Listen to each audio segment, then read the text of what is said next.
Hello everybody, thanks for watching my YouTube video. In this video we will talk about the pod. Before getting into pod, we will talk about YAML.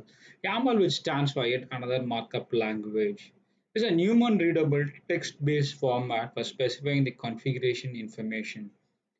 Fortunately, there are two types of structures used in YAML. The YAML is a superset of a JSON, which means that any valid JSON file is also a valid YAML file. YAML has both lists and maps. So let's see that. So I'm just checking my configuration file. I'll show you my sample YAML. So like say this is my sample YAML. So you can see there are two parameters. One is a maps and list. Maps is like looking like it's to start by looking it maps like associate name of the values of a keypad, which of course is convenient when you are trying to set up a configuration information. For example, if you want to have an API version and kind of information like you want to define some metadata values, labels, specifications, all those things you can give. At the same time, YAML also literally has a sequence of objects. For example, you can pass the arguments seamlessly next line after that. So let's create a pod, sample pod. This is our first pod. Let's launch it. I'm in the master node right now.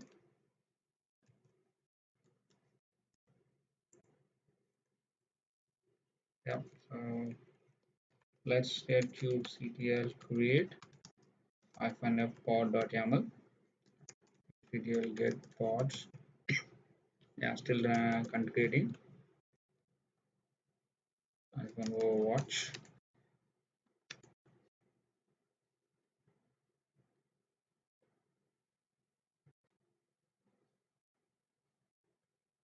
Yep, it's up and running. So kubectl describe nginx. So describe. Let's check the command.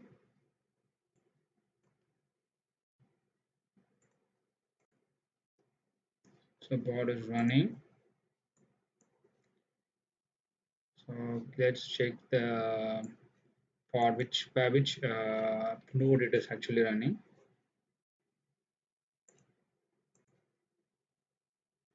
So it is running on node 3.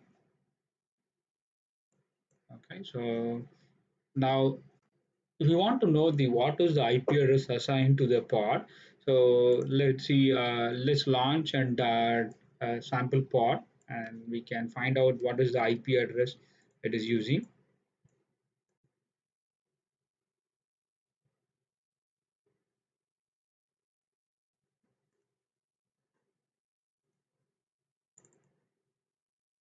Yep. So we are able to get into the pod now.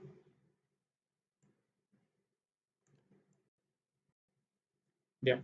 So each pod will has its own IP address. So 10.40.0.1. Sorry, for 10.40.1, this is an internal IP assigned inside the pod. Now let's get from top to this. And now we will try to run some few commands to understand how to launch a pod, how to delete and recreate a pod. Now already I've created a pod, so let me delete it. Delete -f pod.yaml file. So it is deleting the current pod.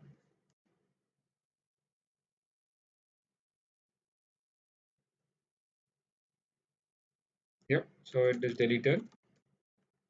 Get pods. So let's delete the busy box.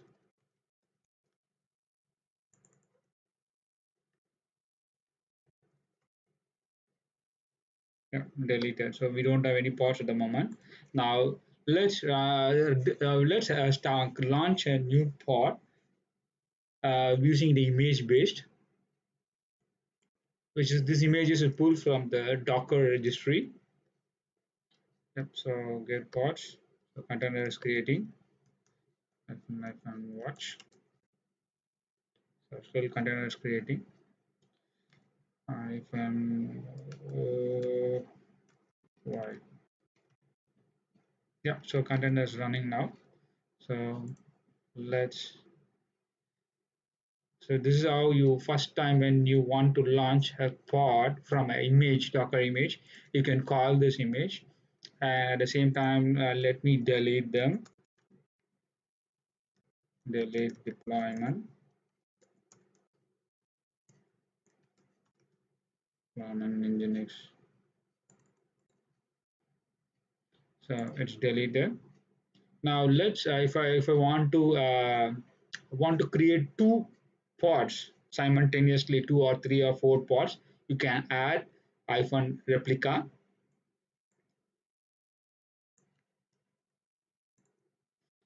So yeah, you can use run or create. Run is going to be deprecated soon, so our will still is enabled. So kubectl create pods, right? So you can see two content pods has been created on two nodes.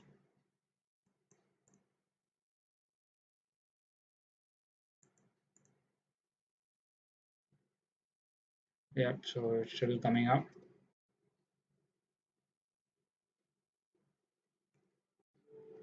Yeah, both are running now.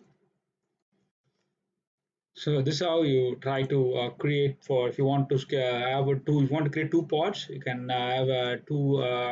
If you put replica if you two, and if you want three, four, probably you can add the numbers as you wish.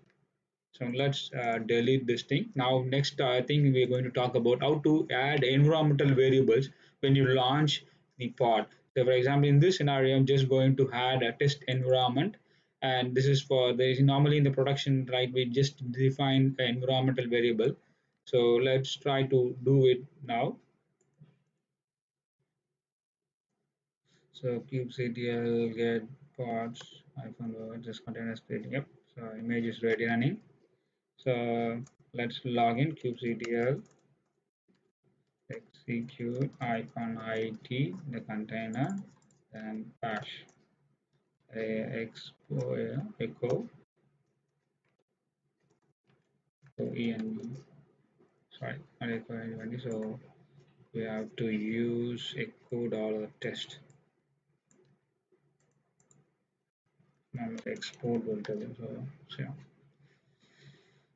yeah so environmental variable is passed for test is test one. So the environmental variable is passed. So this is how is an examples how do we launch thing, and at the same time now we want to expose the port for the container. So let's talk about that. kubectl kubectl delete deployment nginx.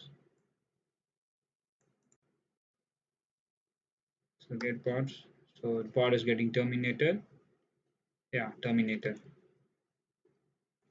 kubectl get pods. So no pod is found at the moment. Let's create a new thing to we are creating an Nginx web server to replica copy on the port 80.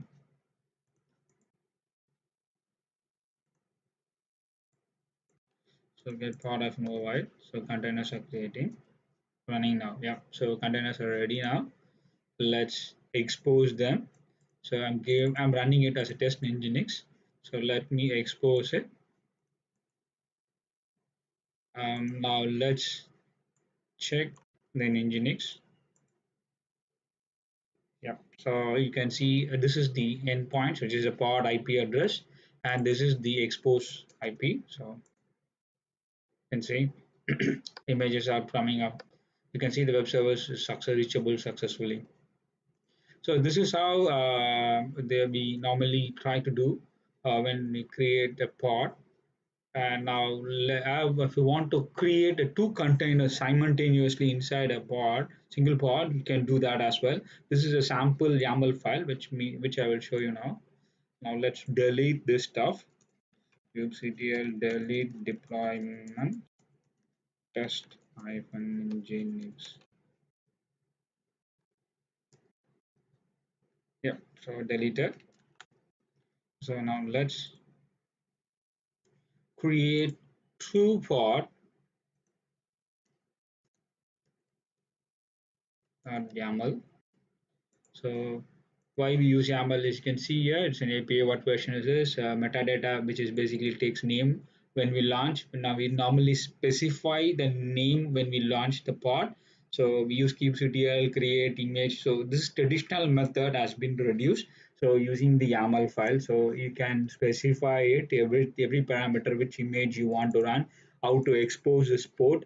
Those things you can specify in the YAML, and now we can launch.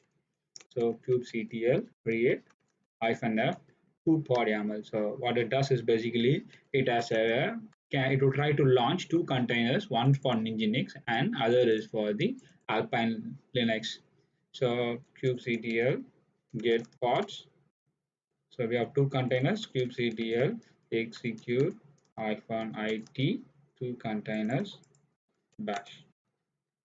So we have two containers here, two containers running here. So as it says, it shows two containers. So yeah, so we could able to launch the successfully. So actually, what is a pod? So pod is a group of kind of one or more containers or co-located, co-scheduled, run and a share content. Containers in the same pod have the same host name. Each pod is isolated with process ID, namespace, network namespace, internal process communication, and Unix time sharing. So pod is the most basic unit the Kubernetes deals with. Containers themselves are not assigned to host. A pod is generally represent one or more containers that should be controlled as a single application. So, and one more thing is that is one or more tightly coupled containers are encapsulated in object and it's called pod. Pod consists of containers that operate closely together, share a life cycle, and always schedule on the same node. They are managed internally as a unit and share the environments, volumes, and the IP space. So you can see here, this is the overall architecture, how the pod looks like. So pod contains, and to example, if you have two or three containers, it has its own image, environmental variables, mount points, it has its IP address, label, and mount sources. So yeah, thank you all. So in the next video, we will talk about the labels and selectors.